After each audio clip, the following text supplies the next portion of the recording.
తెలుగువాడిని మంత్రి తమిళ కేంద్ర పాలిత ప్రాంతంలో చేయడం అన్నది మొట్టమొదటిసారి. ఆ మొట్టమొదటిసారి అవకాశాన్ని వైఎస్ఆర్ గారు నాకు కలుగజేశారు. నా కోసం వారు జమ్మూ కాశ్మీర్ లో ఉంటే ఫ్యామిలీ తోటి తెల్లారుజామున నాకు ఫోన్ వచ్చి ఎంఎం లఖేరా గవర్నర్ గారు ఫోన్ చేసి, నీ లిస్ట్ లో నీ పేరు లేదు, ఆల్రెడీ హైకమాండ్ డిసైడ్ చేసింది, ఎల్లుండు ముఖ్యమంత్రి మంత్రులు ప్రమాణ స్వీకారం చేస్తున్నారు, నాకు చాలా బాధగా ఉందని చెప్పేసి మా లెఫ్టినెంట్ గవర్నర్ ఎంఎం లఖేరా గారు ఫోన్ చేస్తే, నేను వెంటనే ఆ టైం అప్పుడు ఎర్లెవర్ 3 అవుతుంది, నేను పాండిచేరి నుంచి ఫోన్ చేస్తే ఇమ్మీడియట్ గా రెస్పాండ్ అయ్యి ఎక్కడున్నా కృష్ణారావు అన్నారు.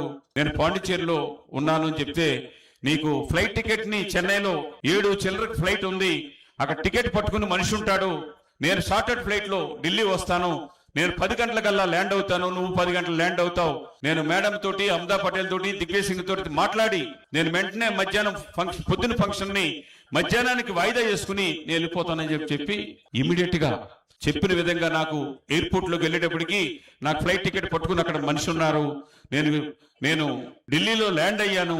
అప్పటికే 1/2 గంట ముందుగానే వైఎస్ఆర్ గారు జమ్మూ నుంచి వచ్చి ఢిల్లీ ఎయిర్పోర్ట్ లో వెయిట్ చేస్తున్నారు. నన్ను కారులో ఎక్కించుకున్నారు. డైరెక్ట్ గా కాంగ్రెస్ ఆఫీస్ లో దిగ్విజయ్ రూమ్ కి వెళ్ళాం. అక్కడి నుంచి అమితా పటేల్ ఇంటికి వెళ్ళాం.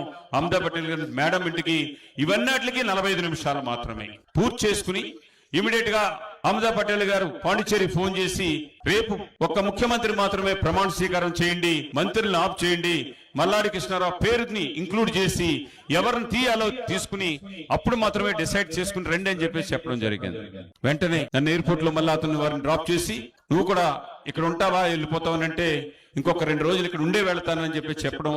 అంతా కూడా ఢిల్లీలో టోటల్ గా 1.5 hour మాత్రమే. రావడానికి 1 గంటన్నర, ఇక్కడ ఉండడానికి 1 గంటన్నర, వెళ్ళడానికి 1 గంటన్నర.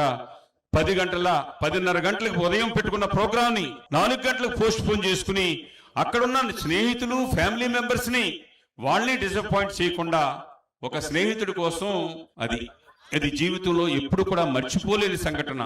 అదే గాని నేనున్నా మీరున్నా ఇక్కడ స్టేజ్ మీద ఉన్నా కూడా